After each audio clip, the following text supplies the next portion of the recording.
For any beauty professional out there that's thinking about starting to offer classes, courses, trainings, seminars, webinars, anything of that sort, I'm going to be talking about how to begin to offer these services. What kind of training or course or class is going to be for you? What do you charge? And what I did wrong when I first started my training and courses, and how you can avoid these mistakes right now.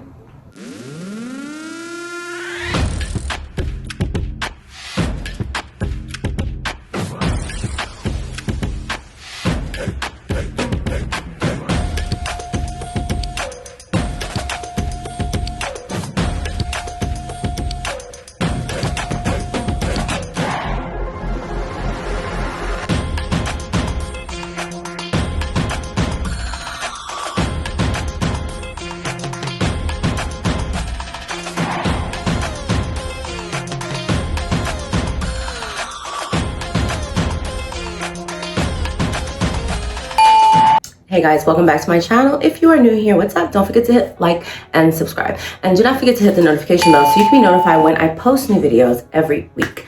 So today we're going to be talking about training, courses, classes, seminars, webinars, whatever. Any beauty professional out there that is thinking about starting to offer these services, whether you want to do them on a larger scale, small scale, one-on-one, virtually, in person, whatever the case may be. It could be a little bit overwhelming to know, one, when is the right time in my career to offer this? How do I just do this for money? Do I do this because people are asking? When is the right time to start to offer these services? And how do you start? Where do you begin? So we're going to be talking about all of that. So first, let me ask you, how do you know when you are ready? So ideally, you know you're ready to do something like this when you feel that you have an idea, a skill, or something like that that you want people to be able to see. Are you going to be able to offer an answer to a solution that serves a specific purpose for your learners? So this is the first thing we want to think about. Also, will people be interested in the information that you're going to be offering, and is it going to be valuable for their personal or their professional use? So that's the first thing you want to sit and ask yourself. The next thing is, does your brand have a presence? Are you a local nail tech? Are you known on Instagram or YouTube or TikTok or some other platform? Is there a presence for your name or your brand? And this is going to be a good starting off point if you're thinking about offering courses or some type of trainings. And if you do, start by educating your audience so that you can start to establish yourself as some type of a leader and some source for new knowledge from them. When people start to trust the information that you're going to be giving just from your social media content and your free content, that is going to entice them to want more from you, and then they'll be willing to pay for that knowledge. The next thing you want to ask yourself is, do you have enough experience to knowledge or to educate or help others? So it's not necessarily about how long you've been doing your craft, how long you've been in business, but how much experience do you have, really? You can't teach someone how to do something if you haven't been doing it long enough to learn the highs and the lows. People, when they are paying for educational courses, trainings, one-on-ones, they're going to ask you all types of questions. Your answer shouldn't, and it can't really be, well, I don't really know. You should be able to explain to someone, okay, this might happen. This is how you troubleshoot that. If you haven't been doing something long enough, or haven't had that much experience in different issues that could arise, then how can you kind of help somebody and walk them through and troubleshoot with them on that particular topic? Just know that teaching, which I end up learning later on in my career, is actually very hard. I think sometimes you think you know a lot of things, or sometimes you underestimate how much you know and how much experience you have until you begin teaching. So it's just a different skill set when you have to be able to break down something. Somebody can know how to do lashes like she is the baddest lash tech, but can she explain her process, her steps to someone else? And the thing is, you have to realize we can't just know one way of how to do something. Everyone is going to learn different. So you need to be able to explain several methods and how you can break down doing this one particular step per se. So overall, you want your course or your trainings to be able to be an opportunity for people to grow, to see some type of transformation after they complete something with you. So these are things that you should be asking yourself when you say, am I ready? So the next thing you might want to ask yourself is, what should I offer? Should I do like a group class? Should I do a one-on-one? Should we do something virtually, in person? What do you want to offer? So this is where you have to sit and think again of what you're going to be talking about, so we can know the best route and the best way that somebody can kind of retain the information from that training or course. Maybe there's going to be several topics that you're good at. If you're a nail tech and you're like, well, I'm good at nail art, but my application and my shaping's good, and I don't know which one I want to do. You have to narrow it down. In my experience, it's going to be crawl before you can walk. So simply just choose maybe 1 to 2 topics of area of interest or something like that to focus on. So ideally, your strongest and most knowledgeable area. If you're going to be undecided about what you should do, let's go over some things that'll help you decide. So the first thing you can do is get your social media's opinion. Take a poll or a survey on your Instagram stories. Ask people, what kind of courses do you want me to teach? Don't just ask a question of, do you guys want me to offer courses? That's not gonna help you in deciding what exactly you wanna do. So we don't wanna just be so general in that, do you want me to offer courses? What kind of courses do you want me to offer? A, B, C, D, ask them, get their feedback, break it down. And because we don't want to ask, do you want me to offer courses? And then what kind of courses do you want me? It's too many questions. We can just jump to the point and just ask, what type of classes or courses would you guys want to see me do? Do you want to see one-on-one? You want to do something in a group? Or do you want to talk about acrylic and nail art? Be specific when you're asking these opinions of your audience. Because again, these people are following you. They like your work. They're following you for a reason. They're the ones that should be telling you what to do. They are going to be your target audience and your customers. And if you put this question out and you don't get any real response, then that's a huge red flag from jump. That's how we know. So maybe you thought you were ready because after everything we just spoke about, you feel like, okay, I think I'm ready. You ask this question out to social media and 2 people respond. That is a sign that they don't really have an opinion, neither here nor there, so they don't really care. That's not the type of response that you want to get. You want to get some positive feedback because, again, creating courses and trainings and classes, it can be a lot of work. And in my experience, you don't want to take all that time and energy and work and material and content and have it be for nothing. And then you end up having to pull it.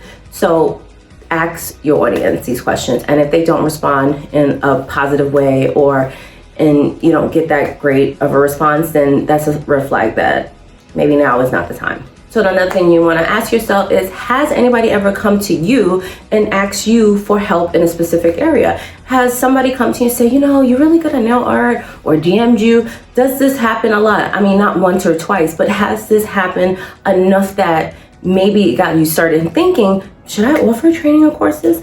Then we start the process. So has anybody reached out to you to ask you for something? If they're asking for something specific, if they're saying, could you teach me how to do some type of nail art? And you say, I'm gonna do an acrylic application class. That's not what people are telling you they want. So listen to what people are telling you that they want. Don't do what you want to do. And lastly, you want to ask yourself, are you going to be able to solve a problem that you think others are struggling with? So again, there are thousands, I want to say millions probably, videos on, let's say, lash application on YouTube and TikTok and Instagram and Reels and stories and this and that. So why am I going to sign up for a course or a class with you? What are you teaching me that somebody else can't? Or better yet, what are you teaching me that I can't get for free? So how are you going to be able to solve the problem that somebody is coming to you for? Do you have like a certain tip, tricks, hacks, or something that you can bring to the table when it comes to this topic? What is going to be your thing and how you explain within this course or training? If not, if you don't have anything, you're just going to talk about how you do lash application because you thought it was, an easy way to do it. That's not maybe enough. Maybe you want to choose a different topic on how to make them last or how to do this, or pick something else. Because again, if you can't really answer that question on what do I have different to offer in my lash application, for example. So if you can't really answer that question, then maybe think about a different topic. Doesn't mean you're ready, you have to shut down the course, but maybe switch your topics. Okay, so now we're on to creating the content. We know we're ready to start this course. We know what we're going to talk about. We have feedback from people and we're positive that they're going to respond to this. How do we begin to create the content for this course or training? So the one thing you want to think about is, what is your learning goal and objective going to be for your training or your course? That's the first question. And then what is your course going to be about? And more importantly, what can it do for your students? How will they leave this training or course or end this class feeling? What are they going to get from this? So now we come to the question of what kind of course is it going to be? So is this going to be a virtual course? Is it going to be one-on-one training, classes? What kind of course is this going to be? So after we know which one we're going to be, this is going to determine the type of materials that we're going to need in order to create this content. For example, are you creating slides? That's going to be for a virtual thing. Are you going to be doing handouts? This could be for a course or a group class. Are they going to be guidebooks for students? So these are things that we can start to think about that we're going to need to build and create for this project. So a cool money saving trick is we want to be able to repurpose content. Is there any content that you had that maybe it didn't get a lot of plays that you could repurpose, or something that you might have filmed that you didn't really release yet or something? What type of content do you have that you can repurpose? And again, this can be something that's in a video form or a document or something. What do you have that you can kind of repurpose for this course?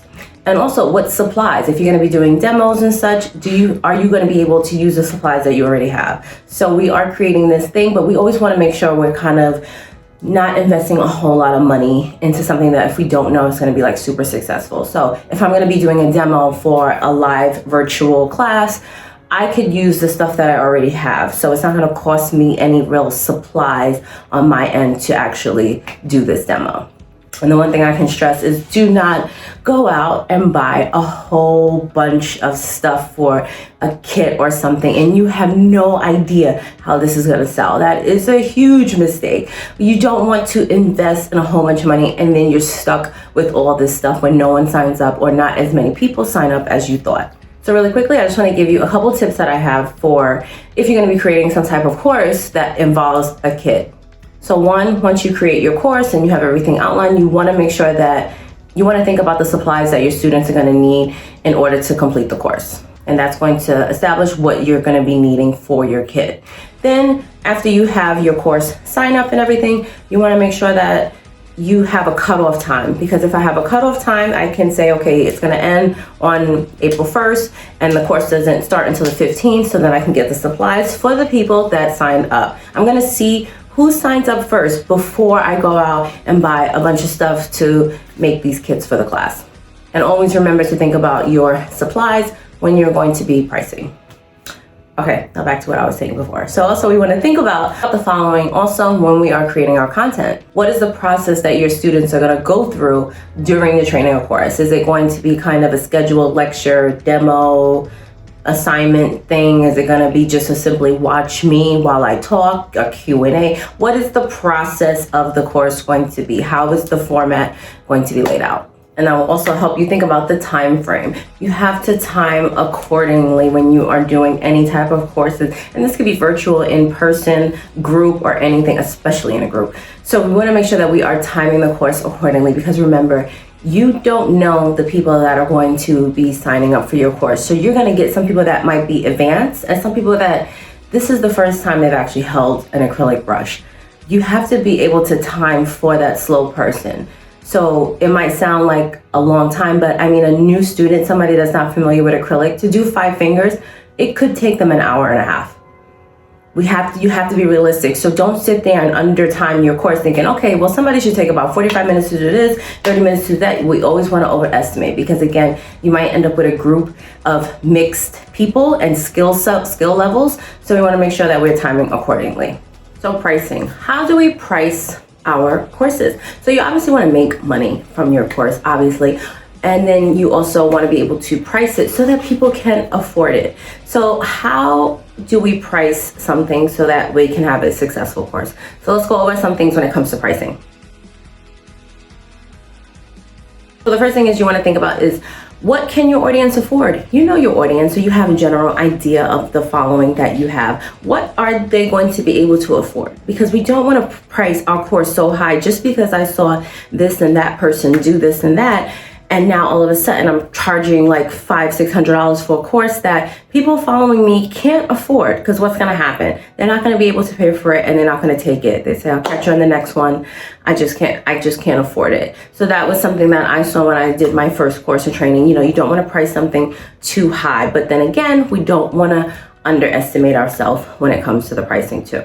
And going by what other people are normally charging for something, we can't always do that because again, we don't know somebody else's following or their experience or the how in-depth they get in their course and stuff. So we can't compare and say, oh, well, I think the average price is about this and that. It's about what you are doing, what is your content, who is your audience, and we want to price based off of that. Also, we want to think about how long is your course? Is it 1 day, 2 days, an hour, 30 minutes? How long is the course and what are they getting from it? So we also want to think about the time you put into creating this and how much it costs you in supplies. And we also want to think about the value of the outcome. What are people going to be leaving for your course or your training with? Is this going to be a little experience, a little bit of a transformation, a large transformation? Are you going to go in depth to teach someone how to do nails? Or are you just going to like kind of help them fine tune their skills? What is going to be their overall transformation? Is it going to be a small one or is it going to be a big one? And then again, we have our brand credibility, accountability. How well do people know you? How big is your brand? Because obviously, if you are somebody that's been out there and been known and people have been asking you to do a course and you're finally ready, your brand has a presence and you have some type of credibility or authority that people are seeing. So you want to price based on that as well. How much does this following respect and trust your authority? If they do, we price accordingly. If not, we kind of humble ourselves and lower it down. And lastly, we want to be realistic. Be realistic with yourself about what you're offering and what this course or training is going to be. And we want to price based off of that. And don't undervalue yourself because at the end, you don't want to have a excellent content and course or training and you put so much into it and it's really, really good. And then you price it for $100. So, you don't want to undervalue yourself because you think, oh, I'm a new nail tech or because this or that. Think about what you are putting into this as well, because time is money. So if you watch this and you feel that maybe you aren't ready to offer your first training or course or your first attempt didn't go so well, we can try the following options. First thing we can do is offer a free course, a mini course, something, and we can build leads based off of that. Again, we're starting to set our authority in a certain topic, in a certain field. I can start to say, I'm going to offer a mini course on how to become a lash tech, and people will sign up for that. It's free. They'll get the information. They'll either like it or they won't, and you can get feedback from that. But now we're just building leads that will help us for building onto something better later on.